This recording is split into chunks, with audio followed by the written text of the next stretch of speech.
In today's video, we talk about what your diet age is.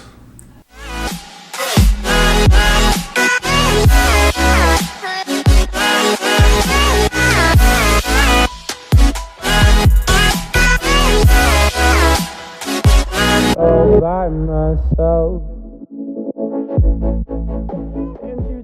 What's going on, guys? This is Paul Revelia from ProPhysique.com coming to you on Tuesday afternoon. Hopefully you've been enjoying all the content. Getting ready to leave for Chicago tomorrow morning. And before we do, I had a couple videos on my mind, a couple concepts I wanted to go over.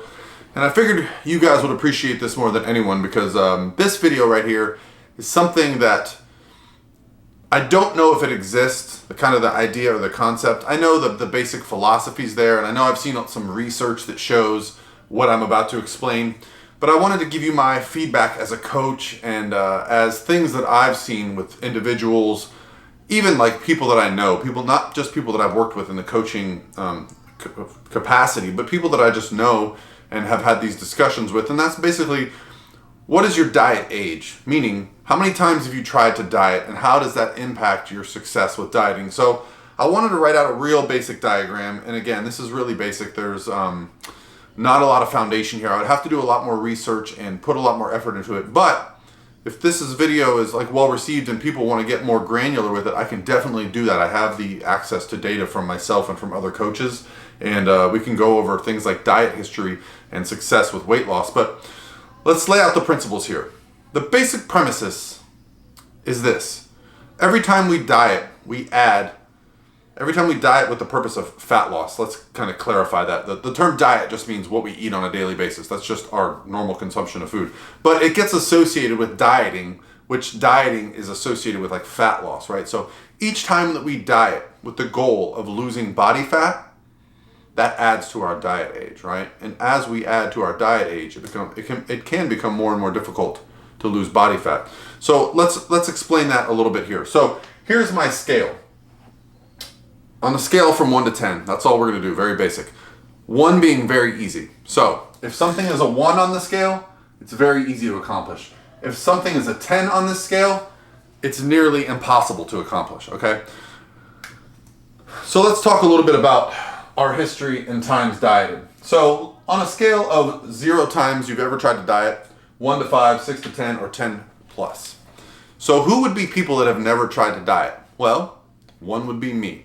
The first time I ever decided to do a bodybuilding show in 2008, I had never been on a fat loss diet before in my life. That would be a diet age of 0. So as a 32-year-old male who had never actually ever tried to lose body fat, that might sound strange to a lot of people. Maybe it won't. But myself, as an individual data point, the reason being was I was always very thin growing up, and I was always more concerned with putting on weight, getting stronger, being more athletic, being more explosive, building muscle, right? So I was never actually interested in losing weight. In fact, the first time I dieted, it freaked me out when I kept seeing lower numbers because I had been so hyper-focused on adding weight to the scale for years and years, okay? So I had a very low diet age the first time I dieted for a show. So where would we get someone who has 10 plus on their diet age? That would be your chronic, trying to lose weight individual who has tried the grapefruit diet, who has tried paleo, who has tried keto, who has tried all the diets and always comes back with the same response. Yeah, I lost weight, or I was able to lose some weight, but I put it back on and more, right? And so I just want to get into that a little bit today and why that happens and what we can do about it. So as you can see here, if someone has dieted 0 times, I listed that as a 1, okay? Meaning it was very easy for me to lose weight. The first time I did a contest prep, I went from 240 pounds down to 200 pounds over an 18-week period.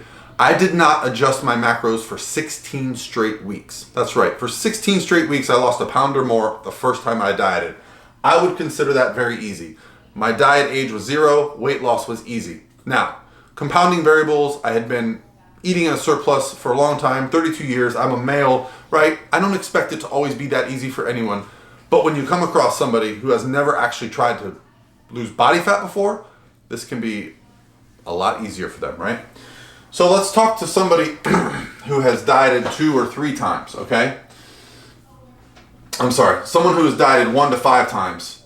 And I rank that a 2 to 3 because if you've gone through a few dieting phases, you're still going to have the metabolic capacity. You're still going to have room within your process, within your physique, within your body to be able to lose body fat at a relatively, I would say, consistent rate. Okay, it might not be as easy as the first time. You might have to be a little bit more particular. You might have to add in some more cardio, get a little bit lower on your calories. You know, there's a lot of variables there, but as you can see the trend here, as we diet more and more, it gets more difficult to the point where if you've dieted 10 or more plus times, and I'm talking about spending months on a restricted calorie, increased cardio approach, we can actually reach a place where it's not even possible to lose body fat. As crazy as that sounds, unless you get into some stuff like starvation, it's always possible to lose weight. Losing body fat requires a lot of things to be in balance, including hormones, nutrition, things like that. And when you get your metabolism so adapted over years of trying diets and rebounding and putting on body fat overshooting, that's where we get into the situation where the 10 would be you're not able to lose body fat at all. So the idea of your diet age is just something that I like to use when I'm considering taking on a client and we're discussing goals, because you have to be able to set realistic expectations.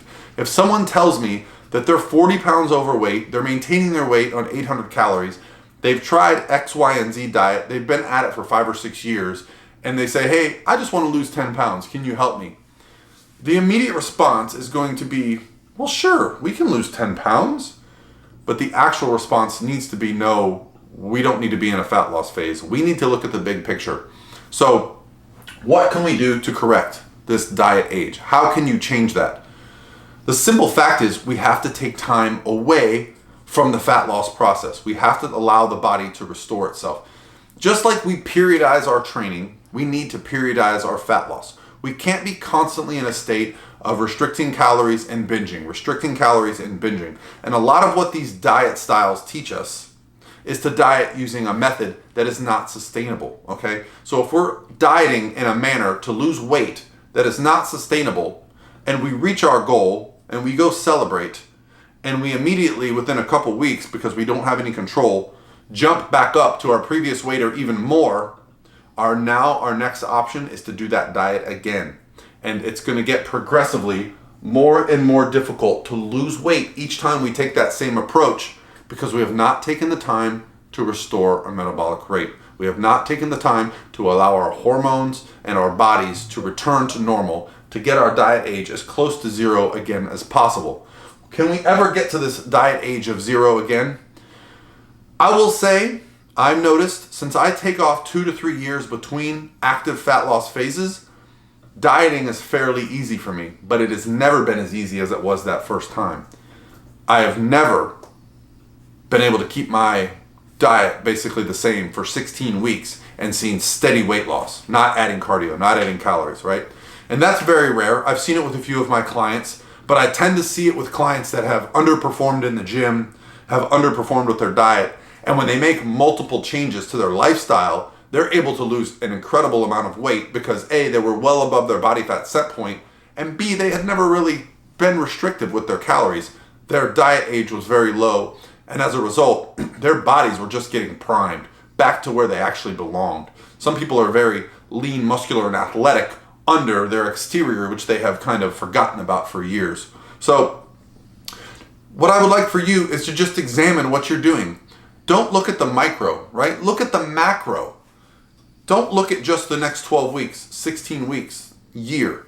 Look at what you want for your life, for the big picture. Because if you're always constantly losing 5 pounds, gaining it back, losing 5 pounds, gaining it back, what if you spent 2 years in a building phase where you might gain 5 or 10 pounds, but then you're able to get down 10, 15 pounds and maintain it for good, because during that time you learned sustainable nutrition habits, you learned how to be a flexible dieter, you learned how to balance dieting with social life, you learned how to not get so focused on a number on the scale, but instead be excited about what's happening with your physique, with the changes that are going on.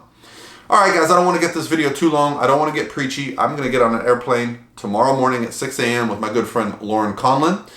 My man Chad Nutter is coming with us, and we are going to document the crap out of this weekend at the 2017 NPC Junior Nationals in Chicago. Team Pro Physique, Team Loco Fit will be representing. If you see us there, stop us and say hello. And until then, we'll talk to you tomorrow. Yeah, we'll go then, baby girl, we'll go.